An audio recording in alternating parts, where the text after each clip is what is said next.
नमस्कार श्रोते हो. आजचा विषय आदरणीय काका काकू. माय मरोनी मावशी जगो असे म्हणतात, पण तसे काकाबद्दल काही कुठे वाचनात आलेलं नाही. काका पुराणाचा इतिहास मात्र प्राचीन आहे. काका स्पर्श झाल्याने अनेक आत्मे ऐहिक जगात प्रगतीची फार मोठी उंची गाठून आहेत, हे सर्व जगमान्य आहे. उदाहरणार्थ सचिन तेंडुलकर, ते काकांकडे राहत असत आणि काकांनीच त्यांना वाढवलं व मोठं केलं. असो, वडिलांचे खालोखाल काकाच अति आदरणीय व पूज्य व्यक्ती असू शकते हे सिद्ध होतं. काका म्हणजे सवंगड्यांसारखे. आईबाबांनी डोळे वटारताच काकांमागे लपणे हे तर ठरलेलंच होतं. हट्ट करणे, लाड पुरवून घेणे, गाल फुगवून बसणे, मग त्यांनी मायेने जवळ घेणे छानच वाटे. क्रिकेट खेळताना तर काकांची चांगलीच दमणूक मुलं करत असतात, पण ते त्रस्त होत नाहीत किंवा चिडतही नाहीत. पोराहून पोर होऊन त्यामध्ये खेळतात. काका हा 2 अक्षरी शब्द फार मोठा जादुई शब्द आहे. त्यात आपुलकी आहे, प्रेम आहे, धाक आहे, दरारा आहे, संमिश्रित शब्द आहे. काका म्हणजे वर्तमानपत्र व चहा असं समीकरणच जणू, आणि त्यांचा संग्रह आपल्या संस्कृतीच्या अभिमानाचं ते प्रतीक आहे. इतिहासातील अनेक राजांच्या सनावळ्या, अनेक राजे, नंतर विविध दगड, मणी, वर्तमानपत्राची कात्रणे, अनेक वस्तू त्यांच्या संग्रहात आहेत. त्यांच्यातील इतिहास व व्यवहार ज्ञानाची ती प्रतीक आहे. काकांचा आदरयुक्त दरारा, डोळ्यातील जरब बघून हा कोण बाबुडुलबुवा आहे असं वाटायचं. परंतु वरून नारळासारखे ओबडधोबड असणारे काका, त्यांचं काळीज मात्र लोण्याहून मऊ. काळीज प्रेमाने काळीज घेणारे ते काका. एखाद्या विषयात गुण कमी मिळाले तर आईवडिलांच्या रागाला बळी पडू म्हणून बाहेर फिरायला नेणारे ते काकाच.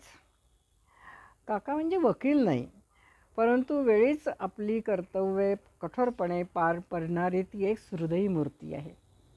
संकट प्रसंगी काका मला वाचवा अशी हाक दिली की धावत येणारी एकमेव व्यक्ती म्हणजे काका. एखाद्या तरुणीने त्यांना काका म्हणून हाक मारली की मात्र त्यांचं तोंड पाहण्यासारखं व्हायचं. कदाचित तरुण मुलीकडनं काका म्हणून घेणं अपेक्षित नसावं. दिवाळी आले की काकाच फुलझड्या लावणार, फटाके पेटवणार आणि लपायची जागासुद्धा काकाच. काका म्हणजे बाबांचे प्रतिरूप आणि बाबांचं प्रतिबिंब. एका ठिकाणी वाचलेलं आठवत आहे, I will always remember you for your great wit. You were not only my kaka, you were my best friend of the childhood. असे हे काका. आता वळूया आपल्या काकीकडे. काकू ही जीवाभावाची मैत्रीण असते.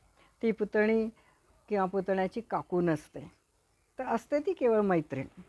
काकू म्हणजे अगदी ग्रेट असते. आईचा मार चुकवायचा असला तर काकूच्या पदराचा आधार घ्यायचा, कारण हा पदर खूप मायेचा असतो.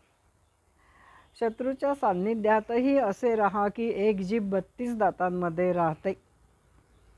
सर्वांना भेटते पण कोणाकडनं दबली जात नाही, असं ती नेहमी आम्हाला उदाहरण द्यायची. आणि आपल्या मायेची पाखर घालताना वेळीच रागवायची सुद्धा. अशी आदरयुक्त भीती तिची असं आहे.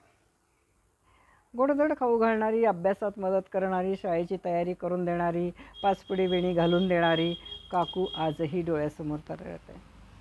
आल्या गेल्याचं प्रेमाने स्वागत करणं, खाऊ पिऊ घालणं, याचं जरा तिला बाळकडूच मिळालेलं आहे. स्वतःच्या मुलांपेक्षा जाऊच्या मुलांना जपणारी ती काकू सगळ्या भावंडांना आजही प्रिय असते. सोन्यात जेव्हा हिरा जडवला जातो तेव्हा तो दागिना सोन्याचा नाही, तर तो हिऱ्याचा होतो. हिऱ्यामुळे जसं सोन्याचं मूल्य वाढतं, तसंच चांगल्या कर्मामुळे देहाचं मूल्य वाढतं. नातं जे टिकतं त्यात शब्द कमी आणि समज जास्त, तक्रार कमी व प्रेम जास्त असेल तरच टिकेल.